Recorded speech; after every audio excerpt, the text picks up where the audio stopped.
सलवार बनानी, ठीक है।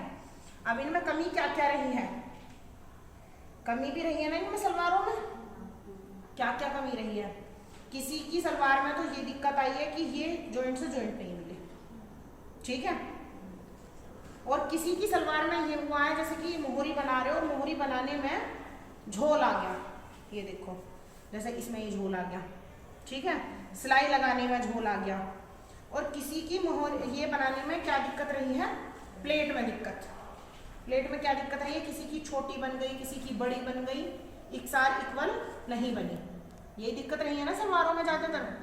तो अब हम उनका सॉल्यूशन कैसे करेंगे, देखो इसका सॉल्यूशन तो मैंने तुम्हें बता दिया था और अब मैं तुम्हें दोबारा बता रही हूँ। जब ये हमारा छोटा बड़ा हो जाए, ये देखो ये चीज़ है, ये हमारी एक चीज़ ऐसी इस तरीके से अगर हमारी सिलाई में आ रही है ये, ठीक है, इस तरीके से अगर हमारी सलवार में आती है तो हम क्या करेंगे, ये मोहरी यहाँ मिला लेंगे बिल्कुल इस तरीके से ये, ठीक है। और यहाँ अगर हमारा कपड़ा एक्स्ट्रा है तो दो छोटी छोटी सी प्लेट हम यहाँ लगा देंगे इस तरीके से, तो वो जो हमारा एक्स्ट्रा कपड़ा आ रहा है वो यहाँ एडजस्ट हो जाएगा, ठीक है। आगे ये चीज़ समझ में, इसका सॉल्यूशन तो ये है। उसके बाद आती है मोहरी। मान लिया हम मोहरी बना रहे हैं और हमारी मोहरी में आ गया झोल, जैसे अभी इसकी में आया है झोल, ठीक है। अब झोल जैसे ही आ गया, अब हम इसको कैसे निकाल लेंगे, अब इसको हम ऐसे निकाल लेंगे कि इसको हम दोनों तरफ से इस तरीके से खींच के रखेंगे, ऐसे इस तरीके से, ठीक है। और यहाँ मशीन चला देंगे इस तरीके से, जितना हो सके उतना हम खींच के इधर की साइड को रखेंगे इसे। और जब हम अंदर वाली सिलाई लगाएंगे तो वो लगाएंगे एकदम ढीले हाथ से, बहुत धीरे धीरे आराम से, जल्दबाजी नहीं करेंगे इसमें कुछ भी, ठीक है। ये हो गया। और ये जो प्लेट का है, ये देखो जो प्लेट का है वो तुम तो वो भी तरीका मैं तुम्हें बताया होगा सबके घर में है, हाँ। तो वो एक एक सब लेके आएंगे, मैं उसका भी तुम्हें बता दूंगी तरीका कि किस तरीके से डालना, उससे एकदम इक्वल डलेंगी प्लेट। उसके बाद मैंने तुम्हें ये 3-4 निशान बता रखे, वहां तक निशान लगाओ। और उसके बाद उसी हिसाब से अगर किसी को नहीं आती है तो नीचे देख देख के प्लेट डाल लो। अगर किसी से प्लेट नहीं डल रही है, जैसे उसने तो बिल्कुल प्लेट नहीं डाली है सही, व्रती का है नाम उसका, इसी का, हाँ। तो उस पर नहीं डली ना, लेकिन किस लिए नहीं डली, क्योंकि उसने डालने की कोशिश ही ना करे, बस उल्टी सीधी ऐसे डाल ली।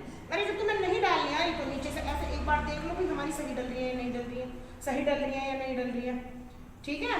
और कल फोग लेके आएंगी, ठीक है, उससे मैं बता दूंगी तुम्हें, उससे डालिए और आसान तरीका हो जाएगा तुम्हें।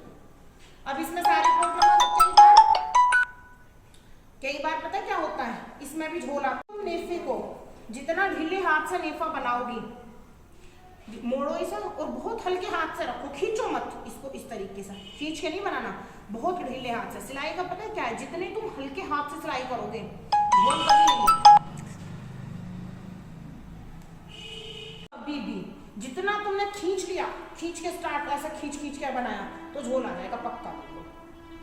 ये खींचना सिर्फ ब्लाउज पीस में होता है और किसी कपड़े में नहीं खींचता। ब्लाउज पीस की जब रेप पट्टी लगाते हैं ना तो तब खींच के लगाते हैं, बाकी वैसे नॉर्मल सिलाई कर रहे हैं उसमें खींच के नहीं लगाते कभी भी, ठीक है।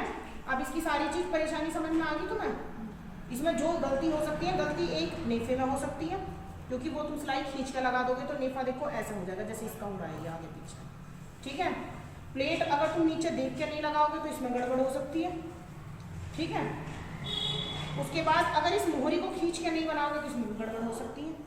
और सबसे मेन जो कारण है वो है ये, अगर ये सिलाई तुमने खींच के लगा दी तो इसमें गड़बड़ हो सकती है, ठीक है। तो सलवार तुम्हारी आज कंप्लीट हो चुकी है, सलवार की सारी चीज फिनिश, ठीक है। कल से तुम्हारा सूट रेडी है, अपने सूट का कपड़ा लेके आओगे और सूट सिखाने शुरू